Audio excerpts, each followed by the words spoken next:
Sebentar kita sebelum mendengarkan firman Tuhan, mari kita berdoa. Sebentar Tuhan, kami mau dilawat oleh kebenaran firman Tuhan. Oleh karena itu Tuhan, persiapkan hati kami buat tempat benih firman-Mu, sehingga firman-Mu boleh kami dengarkan, bahkan kami renungkan, sehingga Tuhan kami boleh melakukannya di sepanjang kehidupan kami. Terima kasih Tuhan. Berfirmanlah Tuhan, kami sudah siap ditaburi oleh kebenaran firman Tuhan. Amin. Saudara yang Tuhan kasihi, pada saat siang hari ini kita mau mendengarkan firman Tuhan yang mana pada hari ini hari kenaikan Tuhan Yesus Kristus. Nah, oleh karena itu tema firman Tuhan pada hari ini buat kita yaitu kenaikan Yesus ke sorga. Saya ulangi kembali, kenaikan Yesus ke sorga. Nah, firman Tuhan terambil dari Lukas 24 ayat 50 sampai dengan 53. Demikian firman Tuhan. Lalu Yesus membawa mereka keluar kota sampai dekat Betania. Di situ ia mengangkat tangannya dan memberkati mereka. Dan ketika ia sedang memberkati mereka, ia berpisah dari mereka dan terangkat ke surga. Mereka sujud menyembah kepadanya. Lalu mereka pulang ke Yerusalem dengan sangat bersukacita. Mereka senantiasa berada di dalam bait Allah dan memuliakan Allah. Sampai di situ pembacaan firman Tuhan buat kita pada hari ini. Nah, saudara yang Tuhan kasihi, kenaikan Tuhan Yesus ke sorga dan kedatangannya kembali untuk menjemput umatnya adalah merupakan seluruh rencana keselamatan yang ia rencanakan. Dalam bacaan firman Tuhan di atas, kita khusus membahas kenaikan Tuhan Yesus ke sorga. Mengapa ia harus kembali ke sorga? Ini yang menjadi pertanyaan. Mengapa ia harus kembali ke sorga? Nah, mari kita simak beberapa jawaban yang diberikan Alkitab kepada kita. Yang pertama, saudaraku, ia kembali ke surga karena tugasnya di bumi sudah selesai. Karena tugasnya di bumi sudah selesai.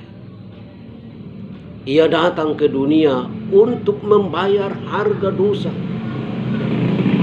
Dan di kayu salib ia selesaikan pembayaran tersebut. Dan jika kita tidak menerima pembayaran yang telah dilunasi, maka kita akan bayar keselamatan kita dengan darah kita sendiri.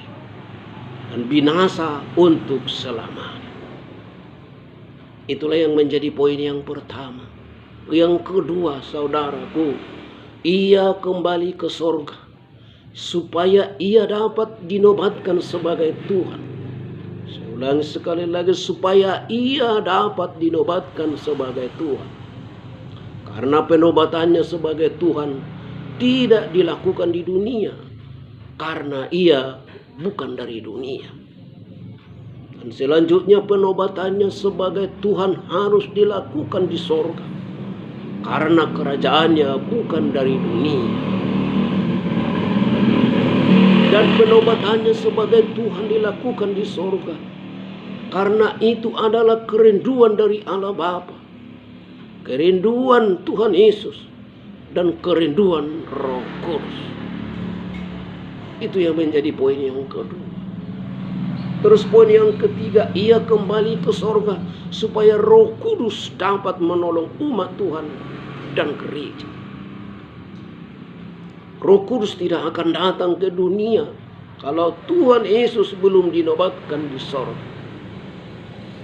Dengarkan baik-baik, Roh Kudus tidak akan datang ke dunia kalau Tuhan Yesus belum dinobatkan di sorga. Dan Roh Kudus datang untuk memimpin umat Tuhan ke dalam kebenaran.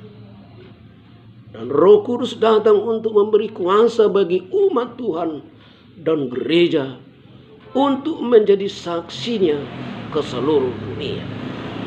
Nah saudara yang Tuhan kasih, yang menjadi kesimpulan bahwa Yesus kembali ke surga, ada 3 hal yang perlu kita ketahui. Yang pertama, karena tugasnya di bumi sudah selesai. Yang kedua, supaya ia dapat dinobatkan sebagai Tuhan. Dan yang ketiga, supaya Roh Kudus dapat menolong umat manusia dan menolong gereja. Itulah firman Tuhan di pada saat siang hari ini. Renungkan supaya kamu boleh melakukan di sepanjang kehidupan. Terima kasih. Tuhan Yesus memberkati. Mari tundukkan kepala. Kita sama-sama berdoa. Kembali kami bersyukur Tuhan atas segala firman yang sudah diperdengarkan buat kami, untuk mengajari, mendidik kami, supaya kami mengerti tentang kenaikan Yesus ke surga. Oleh karena itu Tuhan, ajari kami untuk merenungkan itu, sehingga kami boleh melakukan di sepanjang kehidupan kami. Terima kasih Tuhan. Terima kasih Yesus. Terpuji-pujilah Tuhan mulai saat ini, besok, dan sampai selama-lamanya. Amin. Haleluya.